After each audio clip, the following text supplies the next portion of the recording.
আসসালামু আলাইকুম।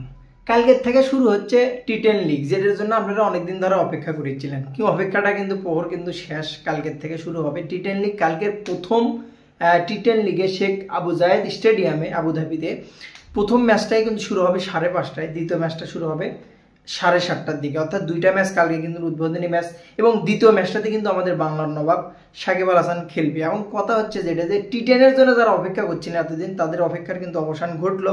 কালকের যে প্রথম ম্যাচটাই স্বাগতিক, অর্থাৎ আবুধাবি যেহেতু তার আয়োজক, সো কালকে কিন্তু প্রথম ম্যাচটাতে মুখোমুখি হচ্ছে টিম আবুধাবি এবং হচ্ছে অ্যামাজন বুলস।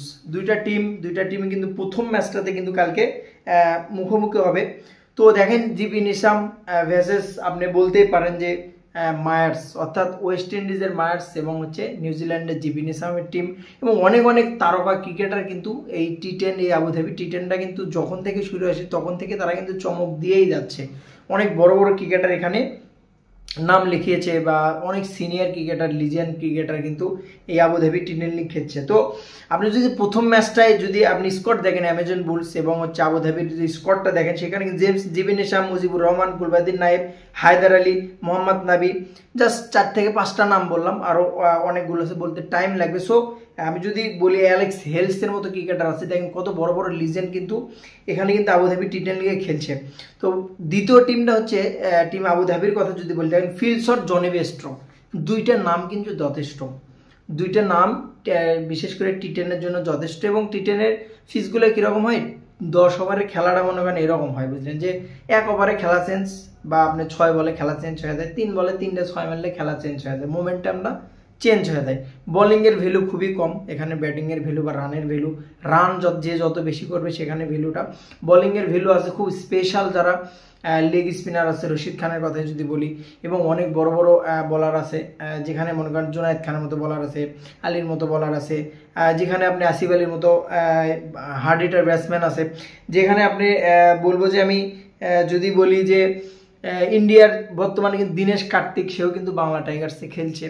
তো সব মিলিয়ে যেগুলো বলারের যে ভ্যালুটা, এটা একটু না টি10 লিগে আমার কাছে মনে হয় যে একটু কম, কারণ ব্যাটিংয়ের রানের ভ্যালুটা বলে 1 ওভারে 3টা ছক্কা হয়, তো যত ভালো বলারই আসেন তাদের টার্গেট থাকে, যে রানের তাড়াটা থাকে, যে কিভাবে রান করব, কিভাবে আরও বেশি রান করা যায়, বা প্রতি বলে ছক্কা পারে না, শুধু প্রত্যেক বলে ছক্কা মারতে, এরকমটাও কিন্তু দেখা যায় টি10 লিগে। তো যে কোনো রেকর্ডই হতে পারে, সো বোলিংয়ের ভ্যালুটা একটু কম। তো সেদিক থেকে প্রথম ম্যাচটা কিন্তু আবুধাবি সাথে খেলা হবে হচ্ছে অ্যামাজন বুলসের। দ্বিতীয় ম্যাচটাই কিন্তু স্যাম আর্মির সাথে কিন্তু বাংলা টাইগার্সের। বাংলা টাইগার্স স্যাম আর্মি কিন্তু একটা দ্বিতীয় যে ম্যাচটা, এটা একটা বিগ ম্যাচ বলা যায়, যে একটা বড় একটা ম্যাচ। এই ম্যাচটাতে দেখেন বাংলা টাইগার্স এবার যেভাবে স্কোয়াড সাজিয়েছে ভাই, বিশ্বাস করেন, রশিদ খানের মতো বলার আছে, সাকিব আল আছে, ধনুষ সানাকা আছে, এবং হজরতুল্লাহ জাজাই আছে, বলেন লিভিংস্টন আছে, ইংল্যান্ডে কিন্তু বর্তমানে কিন্তু ফর্মে আছে, এবং ইফতিকার আহমেদ আছে। সব মিলিয়ে যদি আমি বলি যে অপর দিকে যদি আপনি দেখেন, স্যাম আর্মিতে আছে কিন্তু ডুপ্লেসিস, ডেভিড ওয়ালি, ইমাদ ওসিম, করিম জান্নাত, রোহান মোস্তফা, জ্যাক টেইলর, কায়েস আহমেদ। আরও যদি বড় নাম যদি আমি আরও একটু নিচের দিকে যাই, তাহলে আপনি ওমর আলী খান, আমির হামজা হট্টক এবং সাইফুদ্দিন আগ্রাক।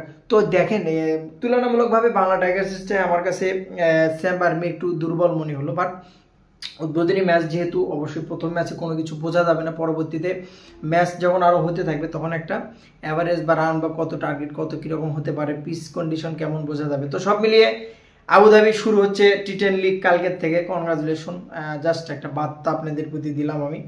অবশ্যই ভালো লাগলে অবশ্যই আমার ভিডিওটি শেয়ার করবেন, সাবস্ক্রাইব করবেন। আসসালামু আলাইকুম।